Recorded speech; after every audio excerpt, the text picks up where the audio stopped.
Perkenalkan, nama saya Serly, NIM 211041739. Di sini saya akan menjelaskan terjemahan bahasa Indonesia tentang apa itu manajemen. Apa itu manajemen? Manajemen sangat penting untuk kehidupan yang terorganisir dan diperlukan untuk menjalankan semua jenis manajemen. Manajemen yang baik adalah tulang punggung organisasi yang sukses.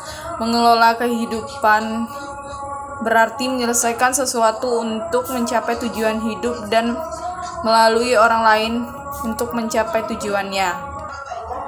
Apa itu manajemen?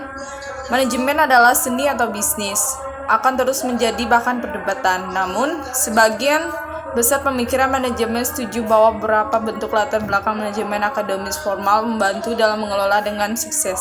Praktis, semua CO adalah lulusan universitas. Oleh karena itu, alasan untuk memasukkan program gelar bisnis di semua institusi akademik.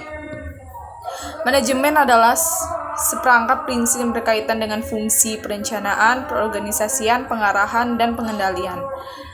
Dan penerapan prinsip-prinsip ini dalam memanfaatkan sumber daya fisik, keuangan, manusia, dan informasi secara efisien dan efektif untuk mencapai tujuan organisasi. Definisi manajemen. Banyak pemikiran manajemen telah mendefinisi manajemen dengan cara mereka sendiri.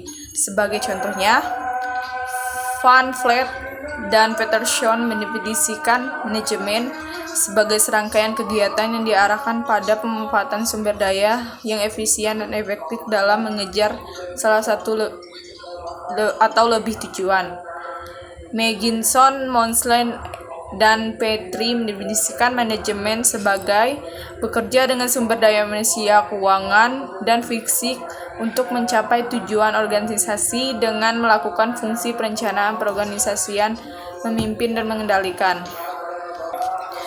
Menurut V.W. Taylor, manajemen adalah seni mengetahui apa yang harus dilakukan, kapan harus dilakukan, dan melihat bahwa itu dilakukan dengan cara terbaik dan termurah.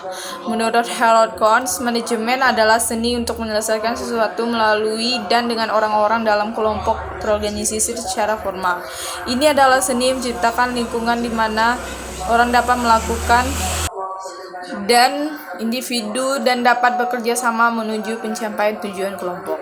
Seorang pemimpin memiliki kualitas dan sifat yang melekat, tentu, dan membantu dalam memainkan peran, mengarahkan, dan menggunakan pengaruh pemerintah lain. Kepemimpinan adalah bagian integrasi dari manajemen dan memainkan peran penting dalam operasi manajerial, sedangkan manajemen merupakan komponen integral dari proses teknis dan sosial. Praktis manajemen sama tuannya dengan peradaban manusia. Namun, tentang manajemen dengan cara yang sistematis dan ilmiah sebagai kumpulan pengetahuan yang berbeda baru muncul belakangan ini. Manajemen dalam beberapa bentuk lainnya merupakan bagian integral dari kehidupan yang sangat penting dimanapun upaya yang diinginkan. Bahkan besar manajemen selalu berperan apakah kita mengelola kehidupan kita atau bisnis kita. Sebagai contoh, mari kita lihat peran manajerial seorang ibu rumah tangga sederhana dan bagaimana dia menggunakan bahan-bahan manajerial dalam mengelola rumah. Pertama, dia menilai rumah tangganya dan kebutuhannya. Dia memperkirakan kebutuhan rumah tangga untuk jangka waktu seminggu atau sebulan atau lebih. Dia mengambil stok sumber daya sebagai kendala pada sumber daya ini. Dia merencanakan dan mengatur sumber daya untuk mendapatkan manfaat maksimal dari sumber daya ini, bahkan memantau dan mengontrol anggaran pengeluaran rumah tangga dan kegiatan lainnya. Dalam rumah tangga besar, dia membagi pekerjaan di antara anggota lain dan mengkoordinasikan melakukan yang terbaik dalam menyelesaikan kegiatan mereka. Dia selalu mencari perbaikan, menyebutkan tujuan, sumber daya, dan sarana untuk mencapai tujuan ini. Unsur-unsur tersebut dapat umumnya merupakan fungsi dasar dari manajemen. Manajemen dapat didefinisikan secara detail dalam kategori berikut. Manajemen sebagai proses, manajemen sebagai kegiatan, manajemen sebagai disiplin, manajemen sebagai grup, manajemen sebagai ilmu, manajemen sebagai seni, manajemen sebagai profesi. Konsep manajemen setua umat manusia itu sendiri. Konsep keluarga itu sendiri mengharuskan kehidupan diatur dari sumber daya makanan dibagi sedemikian rupa untuk memaksimalkan kegunaan sumber daya tersebut. Mengambil langkah-langkah yang tepat untuk melindungi keluarga serangkaian binatang buas, merencanakan kemana akan pergi memancing dan berburu dan dengan siapa mengorganisir kelompok-kelompok ini menjadi pemimpin, memberi arahan, dan seterusnya. Semuanya itu bahan halus manajemen dari organisasi.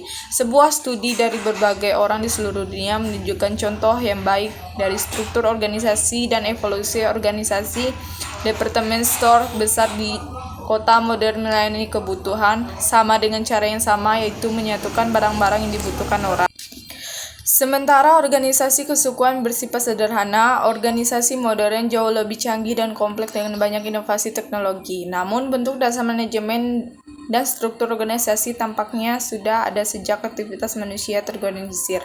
Bahkan catatan sejarah menunjukkan beberapa teknik manajemen saat ini sejauh 5000 sebelum Masehi ketika bangsa Sumeria kuno menggunakan catatan tertulis dalam membantu operasi pemerintahan. Piramida Mesir dibangun pada awal 3000 sebelum Masehi, membutuhkan upaya terorganisir lebih 1 juta pekerja. Wajar untuk mengasumsikan bahwa semua fungsi manajemen modern, yaitu perencanaan, perorganisasian, pembangunan, pengarahan.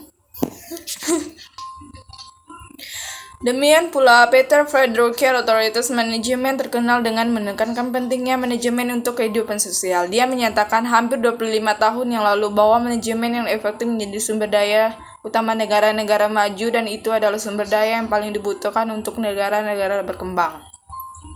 Pekerjaan seorang manajer sangat penting untuk keberhasilan organisasi manapun. Semakin kompleks organisasi, semakin penting peran manajemen di dalamnya. Manajer yang baik membutuhkan sesuatu yang terjadi. Pentingnya manajemen dalam organisasi manapun ditekankan dalam Profesor Leonard R. Stiles dalam pidatonya kepada kelompok spesialis pengembangan manajemen sebagai berikut.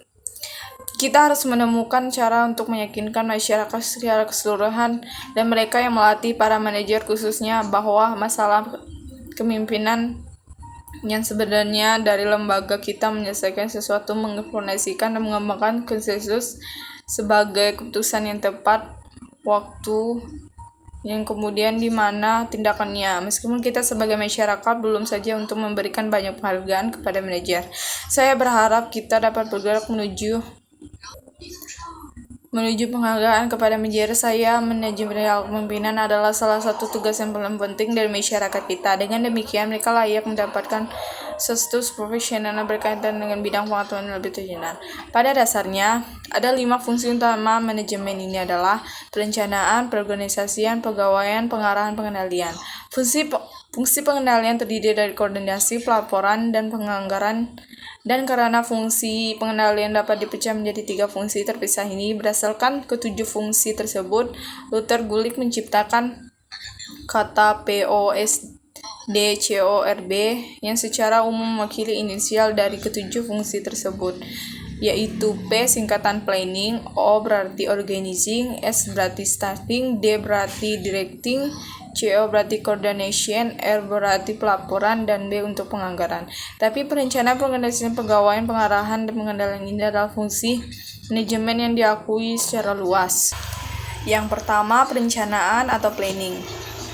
Perencanaan berorientasi pada masa depan menentukan arah berorganisasi. Ini adalah cara rasional untuk sistematis membuat keputusan hari ini yang akan mempengaruhi pada masa perusahaan. Ini adalah semacam tinjauan masa depan terorganisasi serta tinjau ke belakang yang korektif. Ini melibatkan memprediksi masa depan serta mencoba untuk mengontrol peristiwa. Ini melibatkan kemampuan memberanikan efek tindakan jangka panjang. Program perencanaan yang efektif menggabungkan efek faktor internal maupun internal. Faktor internal kekurangan sumber daya baik maupun material, tren ekonomi umum sejauh menyangkut suku bunga dan inflasi, kemajuan teknologi yang manis, peningkatan peraturan pemerintah mengenai kepentingan masyarakat, lingkungan politik internasional yang tidak stabil, dan lain-lain. Faktor internal yang mempengaruhi perencanaan adalah peluang pertumbuhan yang terbatas karena kejenuhan yang membutuhkan investigasi perusahaan, pola tenaga kerja Struktur organisasi yang lebih kompleks, desentralisasi, dan lain-lain. 2. Pengorganisasian. Pengorganisasian memerlukan struktur wewenang formal dari Allah serta aliran wewenang melalui pembagian kerja ditentukan, diatur, dan dikoordinasikan sehingga setiap badan berhubungan dengan bagian cara yang bersatu mencapai tujuan yang tentu. Menurut Henry Fayol, untuk mengatur bisnis adalah menyediakan segala sesuatu yang berguna dan fungsinya itu bahan baku, peralatan, dan model profesional. Dengan demikian, fungsi pengorganisasian melibatkan penentuan kegiatan yang diperlukan untuk mencapai tujuan perusahaan, menugaskan kegiatan ini kepada personel yang tepat, dan mengelegalisasikan wewenang yang diperlukan untuk melaksanakan kegiatan ini secara terorganisasi dan komprehensif. Oleh karena itu, fungsi pengorganisasian berkaitan dengan mengidentifikasi tugas-tugas yang harus dilakukan kelompoknya bila diperlukan, menugaskan tugas-tugas ini kepada personel sambil mendefinisikan wewenang yang bertanggung jawab mereka, mendelegasikan wewenang ini kepada karyawan ini, membangun hubungan antara wewenang dan tanggung jawab, mengkoordinasikan kegiatan ini. Bagian 3. Kepegawaian. Staffing adalah fungsi mempekerjakan dan mempertahankan tenaga kerja sesuai dengan perusahaan baik di tingkat manajerial maupun non-manajerial. Ini melibatkan proses pengrekrutan, pelatihan, pengembangan, kompensasi, dan evaluasi karyawan mempertahankan tenaga kerja ini dengan institusi dan motivasi yang tepat. Karena unsur manusia merupakan faktor yang lebih vital dalam proses manajemen, maka penting untuk merekrut personel yang tepat. Menurut Kurt Onegel, fungsi manajer pegawai melibatkan pengelolaan struktur organisasi, seleksi, penilaian, dan pengembangan personel yang efektif mengisi peran merancang struktur. Fungsi ini bahkan lebih penting lagi karena orang berbeda dalam kecerdasan, pengetahuan, keterampilan, pengalaman, kondisi fisik, usia, dan sikap mereka. Ini memperumit fungsi tersebut. Oleh karena itu, manajemen harus memahami selain kompetisi teknik dan operasional, struktur sosiologis dan fisiologis tenaga kerja. 4. Penyutradaraan. Fungsi pengarahan berkaitan dengan pemimpin, komunikasi, motivasi, dan pegawai agar karyawan melakukan kegiatan dengan cara yang efisien mungkin untuk mencapai tujuan yang diinginkan. Unsur kepemimpinan melibatkan keluargaan instruksi dan program di bawahan tentang prosedur dan metode. Komunikasi harus terbuka dua arah sebagai informasi dapat disampaikan kepada bawahan umpan balik yang diterima dari mereka. Motivasi sangat penting karena orang bermotivasi tinggi menunjukkan kinerja yang sangat baik dengan arah yang kurang dari atasan. Pegawai bawahan akan menghasilkan laporan kemudian berkelanjutan dengan meyakinkan atasan bahwa arahan sedang dilakukan dengan benar. 5. Mengontrol. Fungsi pengendalian terdiri dari aktivitas-aktivitas yang dilakukan untuk memastikan bahwa kejadian-kejadian tersebut tidak menyimpang dari perencanaan yang telah disusun sebelumnya. Kegiatan terdiri dari menetapkan standar kinerja, mengukur kinerja, dan membandingkan dengan standar yang diperlukan ditetapkan ini, dan mengambil tindakan korektif jika diperlukan untuk memperbaiki penyimpangan. Menurut Coate dan O'Donnell, Pengendalian adalah pengukuran dan koreksi aktivitas kinerja bawahan untuk memastikan bahwa tujuan dan rencana perusahaan diinginkan untuk mendapatkan tercapai. Fungsi pengendalian meliputi sebuah penetapan kinerja standar sebagai pengukur kinerja yang sebenarnya. Untuk mengukur kinerja sebenarnya dengan standar yang lelah ditentukan, mengetahui penyimpangan. D. Mengambil tindakan korektif.